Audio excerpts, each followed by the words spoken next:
I'm Deontay Jenkins. Here's what's on my mind. Writing treatments. Why and how?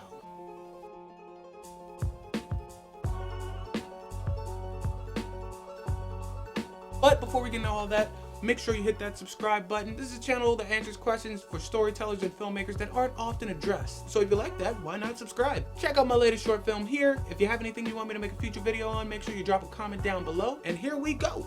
Writing treatments. Every writer has to do it every now and then, and it's very important. So today I'm going to break down the structure of a treatment, tell you what you need to put inside of it, and how to make it the most effective. But first, why write a treatment? Well, money.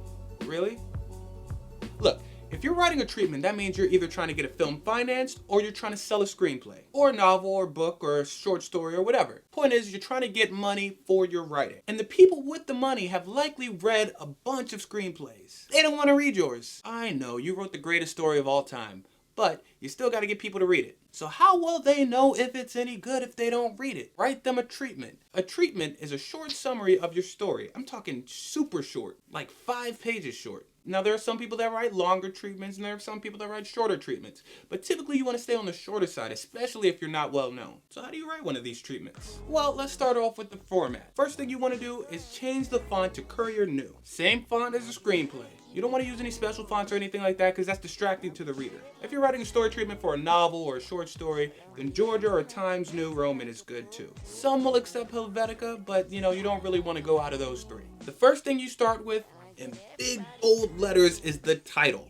What is your story title? Even if it's not the title that you end with, you need to put a title there. It makes it seem more complete. Underneath that, you want to put your name, the author's name, and the date in which you wrote this treatment. Following that, in bold and underlined, you want to put logline. Go down a space, and then you write the logline. Now, what is a logline, you ask? Well, a logline is a 1-sentence summary of the story. For instance, E.T. The log line for that would be, a troubled child summons the courage to help a friendly alien escape Earth and return to their home world. That summarizes the entire story in its most rudimentary form. That's what a log line is. What is your story in 1 sentence? Following the log line, I personally like to do an overview of the story. In the overview, you want to talk about the themes, the tone, how you want your story to go, any funky structures you're trying to use or anything like that. The overview is setting the table for the reader, letting them know what to expect when they start reading. Following that, you want to put characters. This is where you put a short summary of who the character is, a little bit of background, and who they are in relation to the story. This is where you're first getting that reader to really pay attention to what you're doing. If you can write an interesting summary of the character, that can sell a screenplay. But keep it brief. You don't want to make it overly long because people aren't going to be interested if they have to read too much. And finally, the story summary. This is where you're summarizing the story. This is where the bulk of your treatment is going. From beginning to end, what is your story about? What happens in the story? You can separate this into acts. What happens in the first act, what happens in the second act, what happens in the third act, blah, blah, blah. Or you can just write it as a short story. But you want to write it in prose. Now, for those of you who don't know what prose is, and if you're a novel writer or a short story writer, you should know what prose is. Prose is the common understood language. It's just how you would be if you're talking. Without a specific structure or style, it's just normal. Now, when you're screenwriting, you have to write things in the present tense. You don't want to give away too much information. You don't want to write a crazy amount of detail to the thing because you have to leave certain things up for interpretation. Prose doesn't do that. Prose gives you a little bit more freedom to write things and set up things a bit more detailed. It also allows you to play with language a little bit more. A writer needs to have a really good handle on language and how to use words to paint a picture.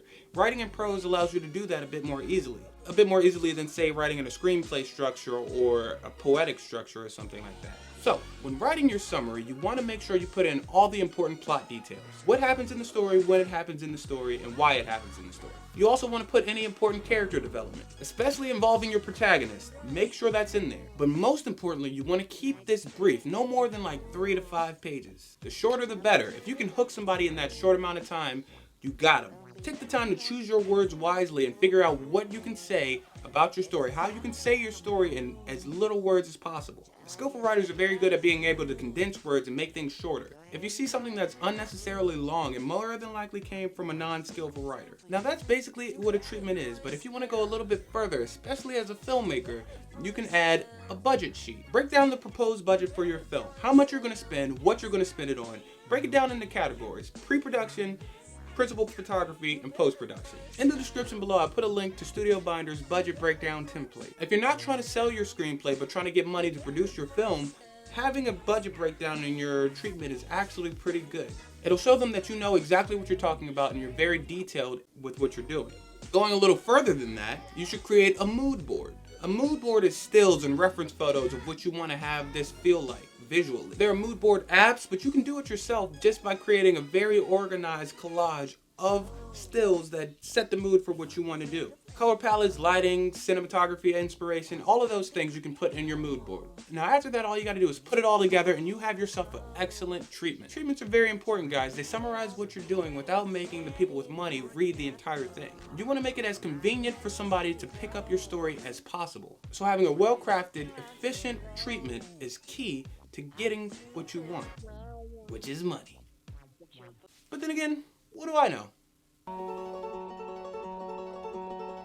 Thanks again for watching, guys. Make sure you hit that subscribe button if you haven't already. You can follow me here on social media and drop a comment down below and tell me what's on your mind. Always remember to keep telling stories, and I'll see you next time.